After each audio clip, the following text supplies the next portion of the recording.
Le 5 janvier, Tony fut soudain réveillé par d'étranges bruits sourds, semblables à des pas dans l'escalier puis dans le couloir. Cela faisait déjà plusieurs nuits qu'il entendait ces bruits, mais il avait supposé qu'il s'agissait des chats qui jouaient à l'extérieur de la chambre. Vers 1 heure, contrarié de ne pas pouvoir se rendormir, il en eut assez. Il se leva et alla attendre en haut de l'escalier. Il se tenait là, devant les marches, quand soudain il entendit ce bruit sourd qui lui était maintenant familier. Comme le bruit se rapprochait et qu'il ne voyait rien, la peur le cloua sur place et son cœur s'emballa dans sa poitrine. Son corps semblait paralysé, à l'exception de ses yeux qui ne cessaient de fouiller l'obscurité. Le bruit le dépassa et il sentit très distinctement une vague glacée le traverser de part en part. Il demeura figé un instant, mais comme rien ne se produisait, il courut réveiller Debra pour lui raconter son histoire. La jeune femme, épuisée, marmonna quelques mots incompréhensibles et se rendormit aussitôt. Au petit matin, Tony revint sur les événements de la nuit et sur le rêve étrange qu'il avait fait par la suite, ce qui était curieux, car habituellement, il ne s'en rappelait jamais. Dans celui-ci, quelqu'un qu'il n'arrivait pas à voir le saisissait par les poignets et tentait de le tirer du lit. Tony avait fermement ordonné à son agresseur de le lâcher, et celui-ci lui avait obéi sur le champ. Un peu plus tard, intrigué par une douleur persistante au poignet, Tony découvrit des cloques rouges à l'intérieur de ses bras, exactement à l'endroit où il avait senti quelqu'un l'attraper. Ces traces ressemblaient à des brûlures au second degré, mais en les examinant de plus près, Debra comprit qu'il s'agissait de marques de doigts. Elles rappelaient la forme des mains et des doigts d'un enfant. Tony, qui était visiblement la cible de l'esprit de la maison, vivait de plus en plus mal cette situation. Il s'inquiétait pour sa sécurité et pour celle de sa famille. Mais il se sentait faible de ressentir une telle peur. Il craignait que l'esprit ne finisse par s'en prendre à quelqu'un d'autre, peut-être même à Tyler, si jamais il se lassait de lui. Quand il songeait à ce qu'il subissait, il trouvait que leur situation ressemblait à celle d'Amityville, et cette idée le terrifiait. Lentement, il sentait le mal s'enrouler autour de ses pensées, et, chaque jour, il priait Dieu de ne pas sombrer. Il lui était très difficile de comprendre ce qui lui arrivait et ce qui se passait autour de lui. Tony ne pouvait pas en discuter avec sa femme, dont le point de vue était nettement biaisé. Il avait tenté de lui expliquer que la maison abritait quelque chose de malfaisant, mais Debra vivait cette histoire comme un conte de fées. Elle n'avait pas peur, elle ne se méfiait pas, et Tony ne comprenait pas pourquoi. Jamais il ne s'était senti aussi seul. Au cours de l'après-midi du 9 février 1994, Tony et Debra regardaient la télévision. Mais quand ils voulurent se servir de la télécommande, ils s'aperçurent qu'elle ne se trouvait plus à sa place habituelle. Comme personne n'avait quitté la pièce, ils la cherchèrent entre les petits coussins du divan, sur le plancher et sur les tables, sans la trouver.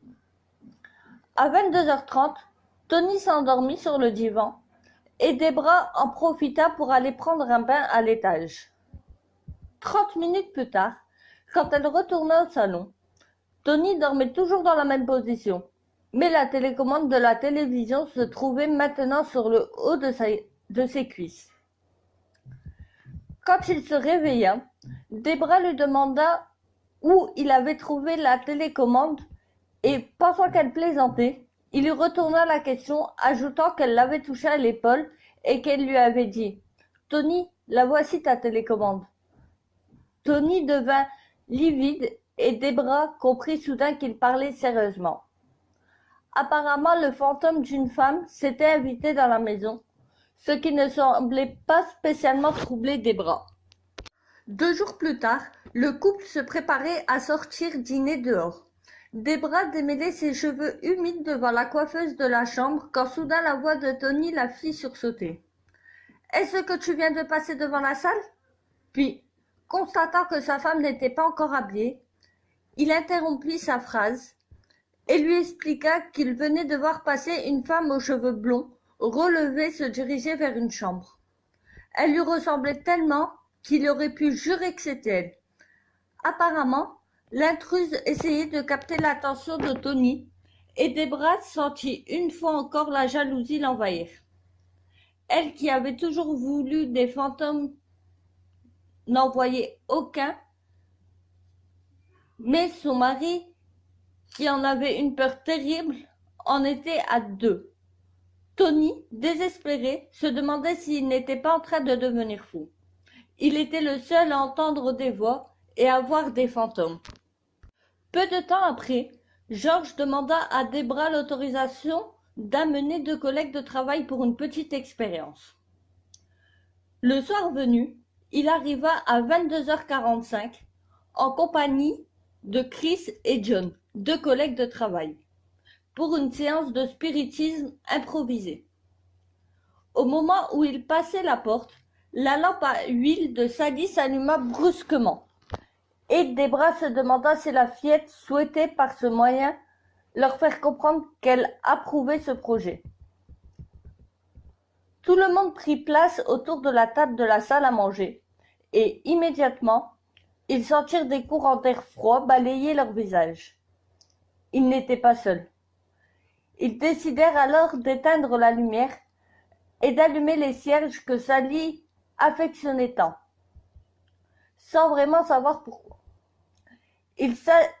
Il agissait au feeling sans vraiment réfléchir. George demanda alors à l'esprit de se manifester, mais seul le silence lui répondit.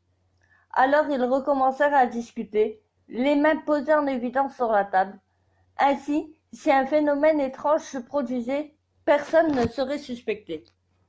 Vers 23h, Tony agita les mains devant son visage, affirmant qu'il sentait quelque chose tourner autour de lui. 20 minutes plus tard, Chris, fixant Tony, lui demanda ce qu'il avait sur le front, et se penchant sur sa chaise, il s'écria brusquement « C'est du sang !» Tony se tourna vers Debra, la questionnant du regard. Et la jeune femme vit clairement sur son front une longue traînée de sang. L'examinant dans le pénombre, elle constata que ce sang provenait de petites griffures situées au-dessus des sourcils. Elles ressemblaient à des griffures de chat. À la base des cheveux, une grosse entaille aurait dû entraîner une douleur vive, mais Tony déclara qu'il ne sentait rien. George et Debra demandèrent à Sally d'allumer la lampe si elle était responsable de cet acte, mais rien ne se produisit. Vers là de la soirée, la jeune femme proposa à la fillette de se manifester si elle était présente. Et soudain, un doux parfum s'éleva dans les airs. Peu après, Chris et John déclarèrent qu'ils étaient fatigués et qu'ils allaient rentrer chez eux. Ils se levèrent, tout comme Debra, qui remarqua soudain que George et Tony avaient la tête sous la table, leur demandant ce qu'ils cherchaient. Les 2 hommes répondirent qu'ils avaient vu passer un éclair brillant qui avait foncé sous la table. Debra alluma la lumière, et là, ils découvrirent l'une des tétines de Taylor. Le bout avait méchamment fondu. Il était terriblement boursouflé, et il s'en dégageait une affreuse odeur de plastique brûlé. Lorsqu'ils la ramassèrent, elle était encore chaude. L'esprit était apparemment disposé à communiquer avec eux, mais encore devait-il trouver un moyen de le faire. Un après-midi, Tony, qui avait de plus en plus de mal à dormir quand il était seul dans la maison, s'endormit sur le canapé du salon. Mais quelques minutes plus tard, il se redressa brusquement et, braquant son regard sur Debra, il déclara d'une voix étrange « Il m'appartient ». Troublée par son comportement, elle le regarda avec stupéfaction. La voix ressemblait à la sienne, mais elle était froide et impressionnante. Il resta immobile pendant plusieurs minutes, sans dire un mot. Puis brusquement, il ferma les yeux et s'endormit. Debra s'interrogea quelques instants, puis pensant qu'il devait rêver, elle oublia l'incident. Quelques semaines plus tard, la jeune femme se rendit à la bibliothèque pour se renseigner sur les fantômes et elle ramena une douzaine de livres chez elle. Vers 22h30, quand Tony partit travailler, il en prit quelques-uns avec lui et Debra continua à lire jusqu'aux petites heures du matin. À 4h, Tony et l'un de ses collègues s'étaient assis pour discuter des phénomènes surnaturels quand soudain, un vent inhabituel fort ouvrit violemment la lourde porte du bureau. Il traversa la pièce avec une telle violence que la fenêtre vola en éclats, s'écrasant sur le sol avec son cadre. Par la suite, la rumeur se répandit parmi les ouvriers que Tony était entouré de manifestations paranormales, et plus personne ne voulut travailler près de lui. Depuis quelque temps, Sally restait près d'eux tout au long de la journée, se manifestant souvent à travers les jouets musicaux de Taylor. Le 11 mars, au soir, Debra confectionnait un habit vert pour Tyler, qui devait participer au défilé de la Saint-Patrick, approchait quand soudain son mari, qui s'était endormi au salon, fit irruption dans la salle, bouleversé. Le souffle court, il lui raconta qu'il dormait sur le divan quand il avait senti un fort coup de vent qui lui avait ébouriffé les cheveux. Il avait alors tenté de se redresser, mais il n'arrivait pas à bouger. Il ne pouvait remuer aucune partie de son corps. Finalement, il avait demandé à Sally de le laisser se lever, et presque immédiatement, il avait senti un poids se soulever de son corps. Comme toujours, Debra voyait dans les manifestations de Sally d'amusantes facéties et rien ne semblait l'inquiéter. Le 22 mars, Tony et Debra recevaient des invités. Alors qu'elle s'affairait au salon, 3 d'entre eux échappèrent à sa vigilance et montèrent au premier. Quand Debra les entendit se moquer de Sally, elle réagit immédiatement, mais apparemment, il était déjà trop tard. La fillette, apparemment furieuse que Tony les ait laissés monter, le griffa du front au menton et fit jaillir une flamme de 60 cm tout près de lui.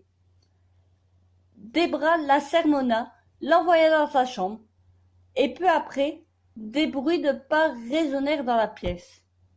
À la fin du mois de mars 1994, Debra organisa un voyage dans sa ville natale, à Buffalo, dans l'État de New York. Ce voyage, qui devait avoir lieu pendant les vacances de Pâques, était prévu depuis plusieurs semaines, et elle en avait informé Sally afin d'éviter toute représaille de sa part. Elle l'avait également prévenu que Lisa, une voisine, viendrait s'occuper des animaux et les nourrir en leur absence. Quelques jours plus tard, en arrivant à Buffalo, Tony et Debra s'aperçurent que Sally les avait suivis. Durant leur séjour, la fillette manifesta sa présence à sa manière habituelle, fermant les portes, allumant les lumières, etc. Ce qui fut particulièrement délicat à expliquer. Un soir, Tony expliqua à Debra que souvent il sentait une pression sur le haut de ses cuisses et que des mains glacées remontaient le long de ses jambes. Quelques jours plus tard, il la tira d'un sommeil profond, la secouant violemment pour lui dire que le phénomène était en train de se produire et qu'elle ne pouvait plus bouger ses jambes. Comprenant que quelque chose se trouvait sur lui, Debra se redressa et ordonna à cette force de se retirer. Au bout d'1 minute, la pression disparut, mais sur les jambes de Tony et à l'intérieur de ses cuisses se trouvaient maintenant de curieuses marques rouges qui ressemblaient à des empreintes de mains. Après cette expérience, Debra comprit que son mari endurait bien plus de choses qu'elle ne le pensait. Le 25 juin, alors qu'elle discutait avec Tony assis sur le bord du lit, Debra aperçut une boule lumineuse resplendissante qui scintillait sans discontinuer. L'apparition, qui se trouvait en haut des escaliers, s'immobilisa dans les airs pendant une fraction de seconde, puis elle dessina une spirale, fila en bas et disparut, laissant un trait de lumière derrière elle. Quelques jours plus tard, dans la soirée, Tyler leva la tête et se retourna brusquement comme pour suivre du regard un objet au-dessus de lui. 10 minutes plus tard, Tony, qui était allongé sur le dos, aperçut un éclair lumineux dans un coin de la pièce, près du plafond. Selon sa description, il s'agissait d'une boule tourbillonnante de lumière très vive semblable à celle que Debra avait vue dans la cage d'escalier quelques jours auparavant. S'il ne pouvait le confirmer, Tyler, tout comme les animaux, semblait capable de déceler les manifestations invisibles. Souvent, l'enfant regardait dans le vide ou suivait des yeux quelque chose qui passait au-dessus de sa tête. Il souriait en agitant la main pour saluer quelqu'un que lui seul semblait voir, et parfois il se tortillait, riant gaiement. Au cours du mois de juin, pour une obscure raison, Tyler se mit à hurler en entendant son clown musical. Il semblait tellement effrayé que Debra dut se résoudre à le jeter quelques jours plus tard. Quand sa mère voulut le poser dans son lit, il se mit à pleurer, s'agrippant à elle avec une force surprenante et refusant de dormir dans sa chambre. Au début, elle se dit que l'enfant faisait des caprices, mais comme le phénomène se reproduisait nuit après nuit et qu'il semblait vraiment terrifié, elle finit par se demander s'il n'était pas importuné par un esprit. Après avoir réfléchi au problème, elle décida de demander l'aide à Sally. « Sally, crois-tu pouvoir m'aider? J'ai besoin que tu surveilles et protèges Tyler.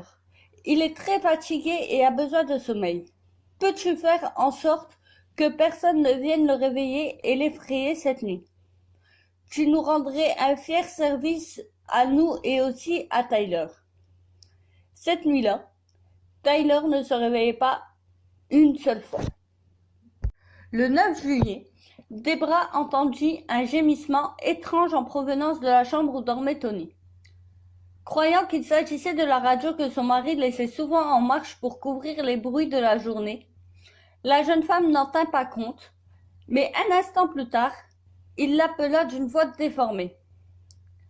Lorsqu'elle poussa la porte de la chambre, elle l'aperçut allongé sur le lit.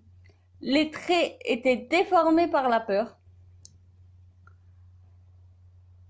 Haletant, il lui raconta qu'il s'était soudainement réveillé et qu'il avait vu comme des grains de poussière dans la lumière de la fenêtre. Puis, le matelas haut s'était mis à onduler doucement, mais en quelques secondes, ces vagues étaient devenues si violentes qu'elle projetait sa tête à plusieurs centimètres dans les airs. Au pied du lit, les grains de poussière s'étaient rassemblés en une silhouette sombre qui avait brusquement pris la forme du haut d'un corps de femme, les mains repliées devant elle sur son ventre. L'apparition s'était alors approchée de lui, et Tony avait pu distinguer d'autres détails, comme ses cheveux sombres et son expression malveillante. Elle s'était approchée encore, et il avait vu qu'elle portait des vêtements noirs avec un col orné d'une broche. Le cœur affolé, Tony avait alors tenté d'appeler sa femme, mais aucun son n'était sorti de sa bouche. Et puis, en un éclair, elle s'était retrouvée devant lui. La porte de la chambre s'était refermée dans un claquement sourd, alors que le tiroir de la table de chevet s'ouvrait et se refermer, et que l'armoire commençait à pivoter. Soudain, la femme avait avancé sa main en direction de son visage, et une voix lui avait dit « Je vais ». Tony n'avait pas compris la suite. Il se souvenait qu'un long gant de dentelle recouvrait sa main et que son doigt était orné d'un oiseau noir. Il avait réussi péniblement à sortir du lit et il s'était élancé vers la porte, mais il n'était pas parvenu à l'ouvrir. Puis soudain, elle avait disparu. Ce jour-là, toute la journée fut parsemée de manifestations et dans la soirée, des gémissements s'élevèrent du couloir. Plus il réfléchissait aux événements, plus Tony était persuadé que la maison abritait une force démoniaque.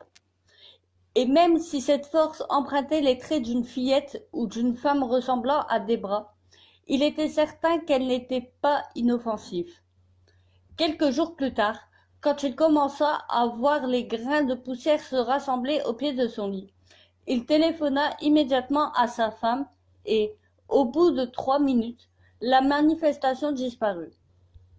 Autour de lui, les voix étaient de plus en plus fortes, tout comme la colère qu'il éprouvait envers Debra. Depuis quelque temps, il devait lutter pour ne pas lui faire de mal. Cette pulsion destructrice était tellement forte qu'encore aujourd'hui, il ignore comment il est parvenu à lui résister. Un matin, il lui téléphona au travail pour lui dire qu'il n'arrivait pas à dormir. Après avoir parlé de choses et d'autres, il déclara qu'il se sentait très mal et qu'il était probablement obligé de déménager. Il sentait que quelqu'un allait être grièvement blessé. « Et je pense que ce serait toi », rajouta-t-il. Il déclara qu'elle était la cible de la colère et de la rage des esprits de la maison.